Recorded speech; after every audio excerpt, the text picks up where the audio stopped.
Hello बच्चों, let's see the question. हमें statement 1 और स्टेटमेंट 2 दिया है and we have to select the options accordingly. So statement 1 में है कि जो अल्कोहलिक फर्मेंटेशन है उसमें ग्लूकोज ब्रेक डाउन होता है into the pyruvate molecules, and the second statement is that alcoholic fermentation is aerobic in nature. तो जो हम यहाँ पे कॉन्सेप्ट यूज करेंगे that will be the alcoholic fermentation. Now, what is alcoholic fermentation? तो जो alcoholic fermentation है इसमें sugar they convert into ethanol and carbon dioxide.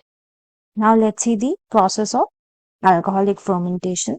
तो सबसे पहले हमारे पास ये ग्लूकोज है, राइट? ग्लूकोज से बना two pyruvate. So these steps are glycolysis, right? यहाँ ग्लूकोज 2 पायरुवेट में कन्वर्ट हुआ, used 2 NAD positive and turned into 2 NADH.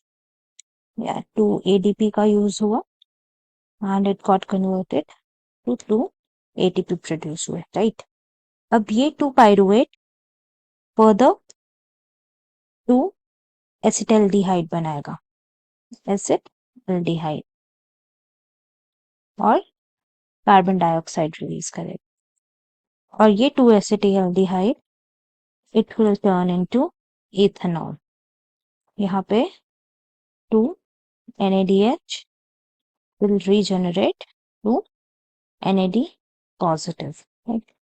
This is the NAD positive regeneration.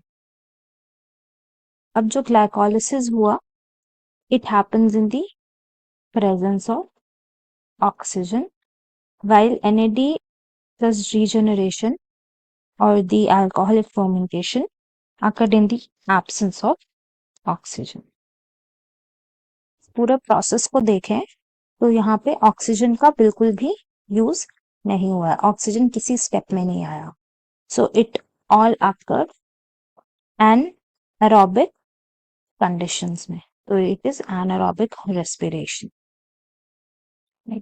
तो अगर हम स्टेटमेंट 1 देखें, that in alcoholic fermentation glucose is broken into pyruvate molecules.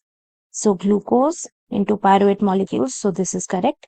And the alcoholic fermentation is aerobic in nature. This statement is incorrect because ये anaerobic respiration है. So statement 1 is correct and statement 2 is incorrect. So option C is the correct answer.